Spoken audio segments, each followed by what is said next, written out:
DPR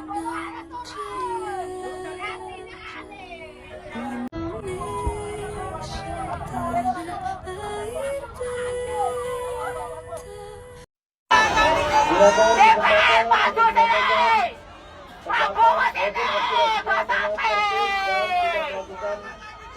Ayo siapa yang berani keluar sini? Polisi jangan ngumpet loh bangsa.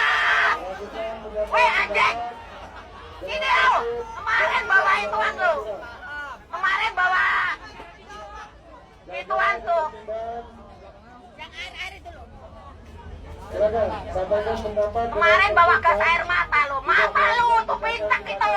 Ancaman pada demokrasi ada di seluruh dunia. Hari ini kita menyaksikan banyak tempat di dunia mengalami kemunduran dalam praktek demokrasi. Akankah kita biarkan bila Indonesia mengalami kemunduran demokrasi? Akankah kita biarkan? Tidak, kita harus jaga sama-sama. Dan demokrasi ini penting untuk memastikan apa yang disusun sebagai rencana negara sesuai dengan aspirasi rakyat. Itulah sebabnya mengapa demokrasi menjadi penting. Dan demokrasi ini memberikan interval. Bila terjadi kekeliruan dalam pengambilan keputusan, maka kekeliruan itu ada interval. Ada waktunya, masa jabatan. Setelah itu selesai. Tanpa demokrasi tidak ada masa jabatan. Kalau meleset, maka dia akan meleset dalam durasi yang amat panjang. Itu membuat setiap bangsa mengambil keputusan apapun, dia tahu ini untuk periode sekian. Bila ternyata tidak tepat, besoknya bisa lakukan perubahan. Itu sebabnya gagasan perubahan katakan pengurangan, betul ya? Nah karena itulah kita tahun lalu mengambil kebijakan. Ada yang memang akan naik, ada yang memang tetap karena mengikuti situasi tiap sektor yang berbeda.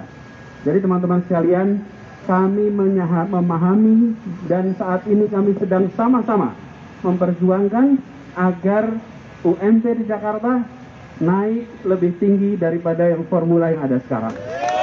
Okay. Dan itu sudah kita kirimkan karena kita harus bekerja mengikuti prosedur, betul tidak? Karena itu saya minta teman-teman semua sampaikan ini juga dengan tertib. Saya terima kasih bahwa teman-teman datang ke sini dengan tertib dan ini menjadi contoh bahwa memperjuangkan kebenaran dilakukan dengan cara yang benar, dilakukan dengan cara yang baik dan biarkan buruh jadi contoh buat semuanya. Jadi teman-teman masih sebenarnya ini tip of an iceberg. Ini adalah puncak gunung es nih. Masalahnya ada yang lebih serius sesungguhnya, yaitu sistem penggajian kita yang secara umum itu masih problematik. Jadi bukan hanya dibandingkan antara DPR dengan honorer, bahkan ASN secara umum, teman-teman. ASN secara umum, yang honorer ASN, itu kita masih punya masalah yang serius di situ. Jadi saya melihat ini tuh puncak gunung es yang tentu saja mengganggu rasa keadilan bagi semua. Apalagi ketika barusan ada statement tentang gaji guru beban, kemudian muncul anggota dewan dengan angka yang fantastis. Itu mengganggu rasa keadilan kita. Tapi sesungguhnya kalau mau dikoreksi, Judit mana Judit tadi?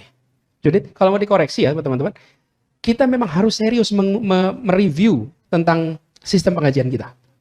Dan teman-teman, pengkaitan antara kinerja dengan tunjangan kinerja, namanya tukin.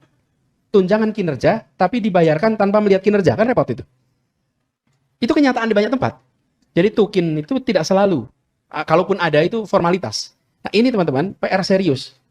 Jadi, Judit kalau di dalam public policy itu, ketika mau melakukan reform, salah satu faktor yang bisa membuat reform itu terjadi namanya momentum. Oke. Dalam policy making ada namanya orang-orang yang mau mengusung sebuah policy. Misalnya mengusung tentang perubahan sistem penggajian. Ini adalah momentum untuk dibawa. Dan bagi yang mau mengubah pemegang kewenangan nih, apakah presiden, apakah Kementerian Keuangan, atau Kemenpan RB, atau BKN, Badan Kepegawaian Negara, ini harus dimanfaatkan sebagai ini momen di mana publik menuntut ada reformasi. Ini masukin di situ. Jadi kita tidak berhenti sama ini nggak adil. Pernyataan mengekspresikan atas kenyataan itu tidak mengubah kenyataan. Dia hanya mengekspresikan perasaan atas kenyataan. Sesudah itu nggak ada perubahan. Tapi kalau ini menjadi momentum, maka ini momentum benar-benar momentum bagus. Dan kita punya PR serius di sini. Kenapa saya katakan PLC ini? Kenapa? Karena ini muaranya pada korupsi. Korupsi itu salah satunya adalah karena kebutuhan. Ilustrasi, kalau gaji Anda yang normal hanya cukup untuk hidup 20 hari, terus 10 hari berikutnya hidup pakai apa? Ini akan menimbulkan korupsi karena kebutuhan di situ. Lalu di depan mata ada kesempatan. Di satu sisi ada kebutuhan 10 hari nggak bisa hidup, dan ada kesempatan. Nah, masuk tuh. Tapi kalau diberesin, maka kebutuhan terpenuhi, ada kesempatan. Nah ini, di sini kemudian rule of law masuk. Di sini soal ketaatan, kepatuhan, konsekuensi, itu akan masuk. Kebebasan berpendapat, kebebasan untuk mengungkapkan pikiran, berorganisasi itu dijamin konstitusi. Jadi ketika ada warga negara yang memilih untuk mengungkapkan ekspresinya dalam bentuk tulisan, dalam bentuk podcast, dalam bentuk rekaman, termasuk juga dalam bentuk poster, dalam bentuk spanduk, dalam bentuk jumlah massa, itu adalah hak warga negara. Dan hak warga negara ini harus dihormati, karena itu bisa diungkapkan untuk isu apapun juga. Karena itu apabila kita menghormati konstitusi, menghormati prinsip bernegara kita, maka itu juga harus dihormati. Jadi pandangan saya terhadap ungkapan-ungkapan saat ini yang dilakukan di luar MK adalah hak konstitusional yang harus dihormati dan tidak boleh dihalangi. Ya. Kemudian, halo teman-teman, berjumpa bersama saya di Politik Dangi. Kalau kita melihat bagaimana jalannya demonstrasi beberapa waktu lalu ya, ini menuai pengalaman yang pahit dan menyenangkan juga. Kenapa? Pahitnya adalah banyak korban. Menyenangkannya apa? Yaitu masyarakat berkumpul bersama menyuarakan suaranya demi kepentingan bersama ya teman-teman ya. Bagaimana mereka menyampaikan aspirasi dengan demo ya. Dan kalau kita melihat gerakan-gerakan masyarakat ini ya sungguh luar biasa. Nah, yang menjadi fokus kita adalah bagaimana seorang ibu-ibu ya berkerudung pink ini viral sekali teman-teman. Saking viralnya banyak sekarang tuntutan 17+8 ya, dengan nuansa pink dan hijau ini menyelimuti media sosial kita ya. Ini tak lain yaitu karena keberanian seorang ibu-ibu ini yang menyuarakan pendapatnya, menyuarakan aspirasinya kepada para aparat dan pejabat.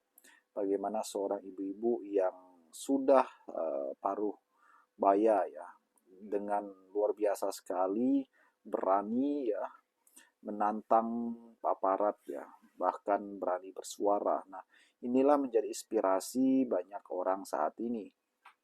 Dan kalau kita melihat ya seorang ibu ini teman-teman sempat mengeluarkan sebuah statement yang menarik, yaitu ketika dia menyebut nama Anies Baswedan ya, digantikan Prabowo atau Prabowo digantikan Anies Baswedan. Nah, ini gempar di media sosial. Kalau kita melihat bagaimana keberanian seorang ibu-ibu ini teman-teman ya, sangat luar biasa. Ia membela haknya, ia membela hak semua orang ya, dengan turun ke jalan teman-teman. Bagaimana menurut kalian?